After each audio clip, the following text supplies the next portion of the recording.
On today's episode of the Met Report, the 2024 BFA Thesis Exhibition kicks off for seniors. New census estimates show a change in Colorado. A bill protecting renters from eviction is passed by the State House and Senate. And the Final Four are set for men's and women's March Madness. All this and more, starting now.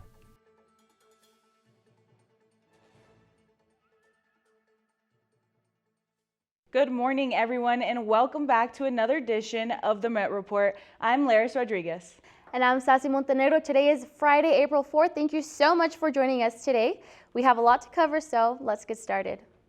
Well, Sassy, it's about that time of the year when graduating artists and designers of MSU are presenting their final thesis projects in the Center for Visual Arts building. That's right, Laryss. A bunch of these students' artworks will be given the opportunity to be shown within the heart of Denver's art district down in Santa Fe. Our reporter Tyson Sintas was given the opportunity to talk with a few of these artists and learn more about what they are presenting this year and what it means to them, and of course to the community. Let's take a look.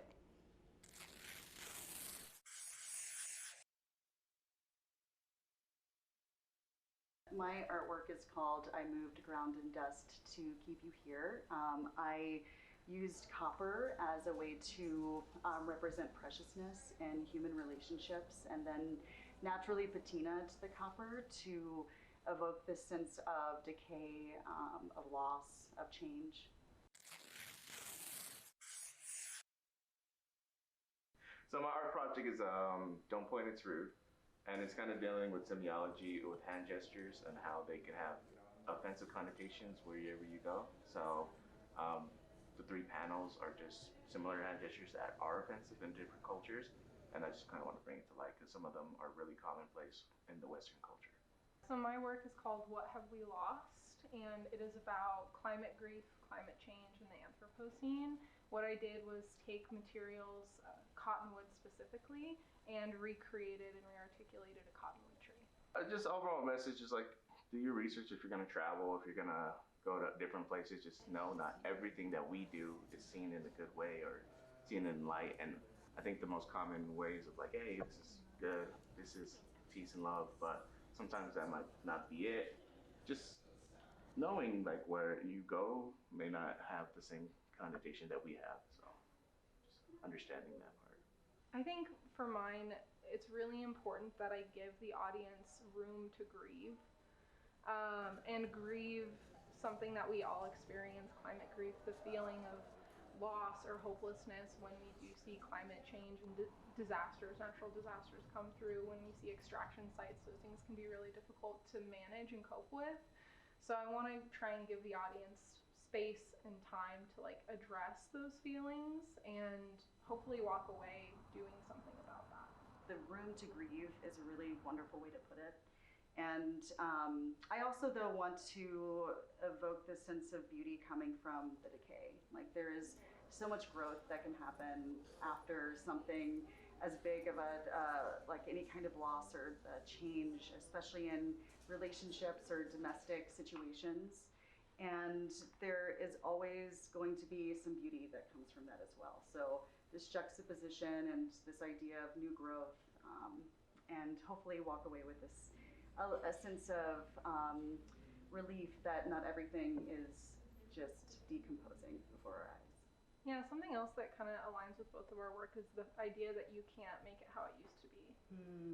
You know, you can't, totally. There was an idea or a vision of, you know, this ideal relationship or nature or whatever the case is. And in our recreation of it, we can never make it like it used to be. We can only make what came after or a replica in some way. Yeah, beautifully put, absolutely. The opening reception of the exhibition will start tonight at 6. However, if you cannot attend then, the Center of Visual Arts will be showcasing these artworks throughout May 10th.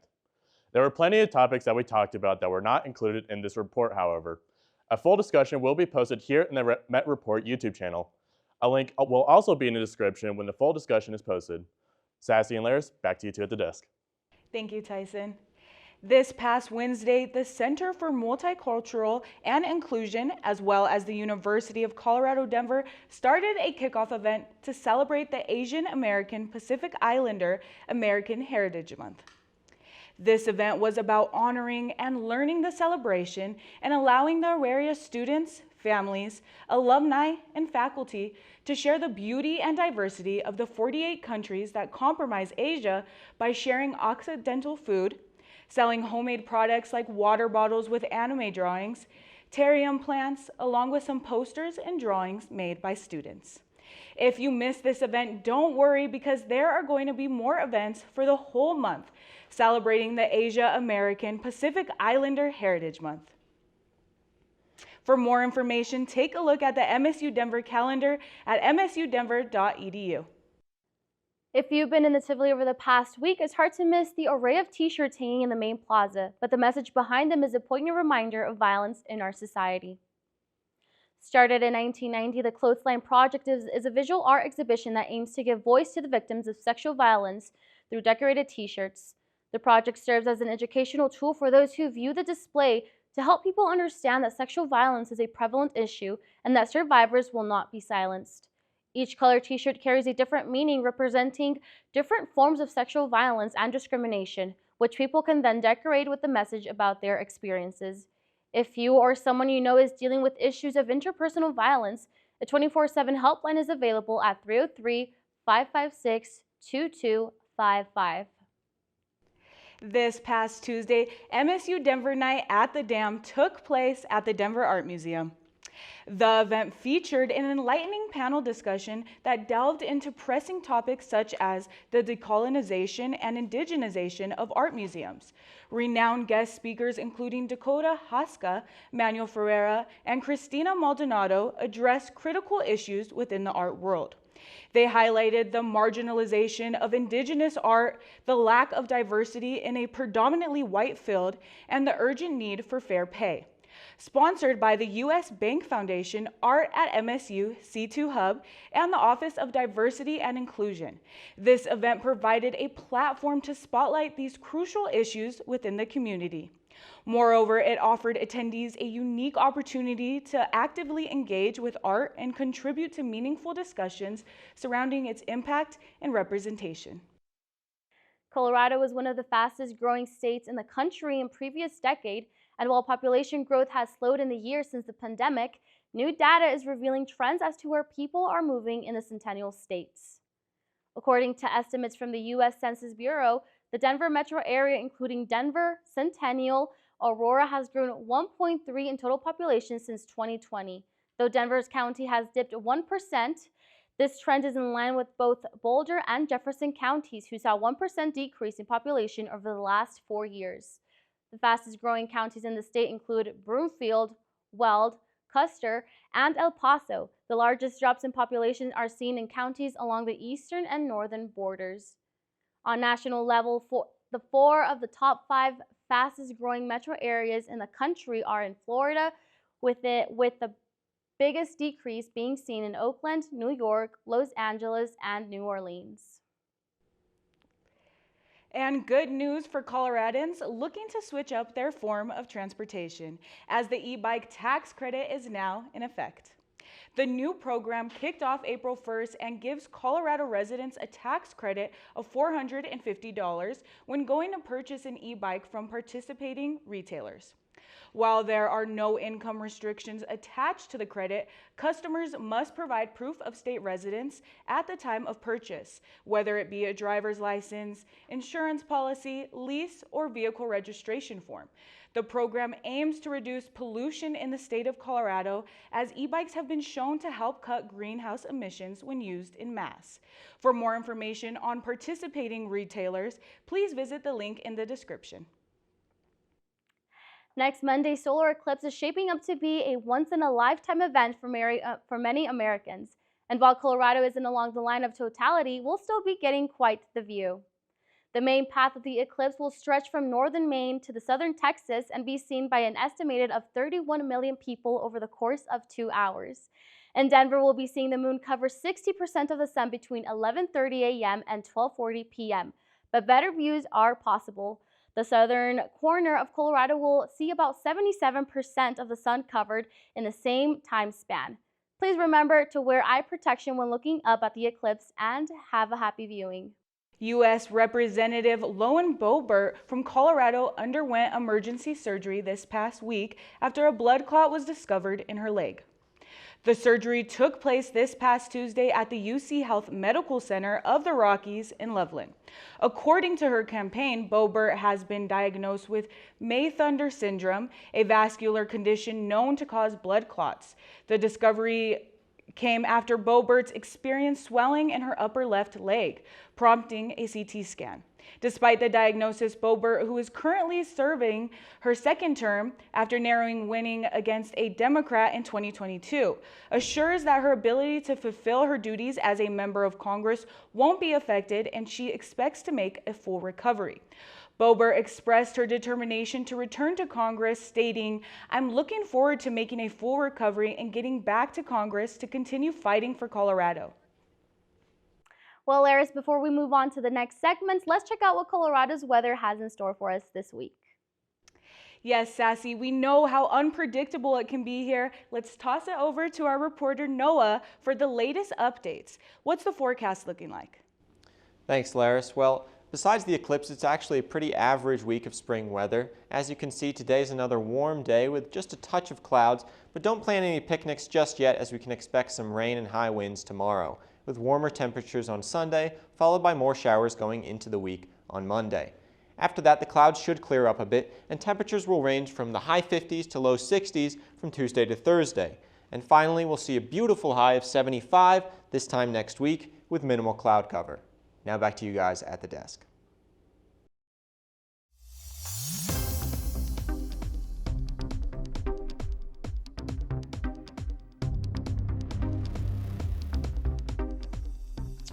Hello everyone, I'm Miah and Ntepp, and here's all the latest news in politics.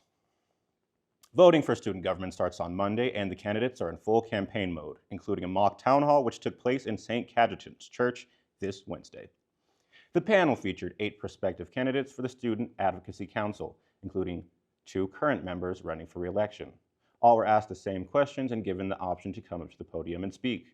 Those running gave their perspective on issues like getting students more in touch with financial aid resources and what makes an ideal leader, and how they would confront administration in order to emphasize the value of diversity, equity, and inclusion.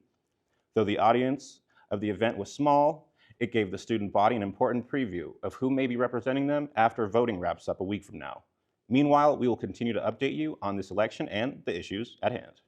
The Colorado Senate achieved a significant victory with the successful passage of the eviction bill, marking a crucial step forward in addressing the state's housing challenges.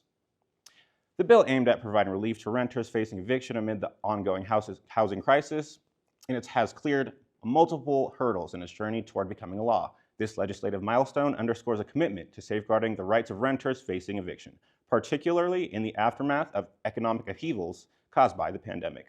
With rising eviction rates threatening housing stability for many Coloradans, the Senate's decision signals a concerted effort to protect vulnerable communities and promote equitable access to housing resources as the bill clears this major hurdle. Advocates and lawmakers alike remain focused on advancing comprehensive solutions to addressing systemic issues contributing to the housing crisis, ensuring a brighter future for all residents of Colorado. President Joe Biden has issued a stern warning to Israeli Prime Minister Benjamin Netanyahu regarding U.S. support for Israel's actions in Gaza. In a call between the leaders on Thursday, Biden emphasized the need for swift implementation of measures to protect civilians and aid workers in Gaza. This comes in the wake of Israeli airstrikes that killed 7 food aid workers on April 1st. And while the White House did not specify any concrete changes to U.S.-Israeli policy, there is speculation that military sales and diplomatic support could change if Israel does not meet the goals of the Biden administration. Despite this, the U.S. government has continued arms transfers to Israel, with plans to build a temporary pier off the coast of Gaza to facilitate aid flow. Colorado legislators are making waves with HB 24-1270, a bill that would require firearm owners to retain liability insurance, but opponents raised concerns about potential infringements on the Second Amendment, rights, and logistical challenges. Let's dive in. In an attempt to address gun violence here in the state of Colorado, policymakers are working hard this legislative session to implement common sense gun violence prevention. One of the bills they're hearing today in the House Business Committee is regarding mandating insurance on firearms. I was able to sit in on the House committee to see what's going on. Thursday, a controversial bill went through the Colorado House Business, Labor, and Technology Committee.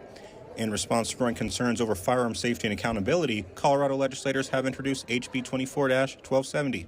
This pioneering bill proposed a mandate for firearm owners to maintain liability insurance, specifically covering damages stemming from accidental or unintentional firearm discharge. Proponents of HB 24-1270 argue that this measure represents a significant stride towards responsible gun ownership, while also providing financial support for victims of fire-related accidents. However, critics argue and raise concerns about potential infringements on Second Amendment rights and the practicality of implementing such a mandate. With HB 24-1270 sparking intense debate among legislators and stakeholders, its fate remains uncertain. Yet, its potential implications for firearm regulations and public safety are sure to drive discussions in Colorado and beyond. We'll continue to follow the developments surrounding Colorado legislation and provide updates as this contention issue evolves. Stay tuned for further coverage here on Met TV. Well, this is all we have this week's politics. Don't go anywhere, because up next is our reporter, Brandi Rose, with sports.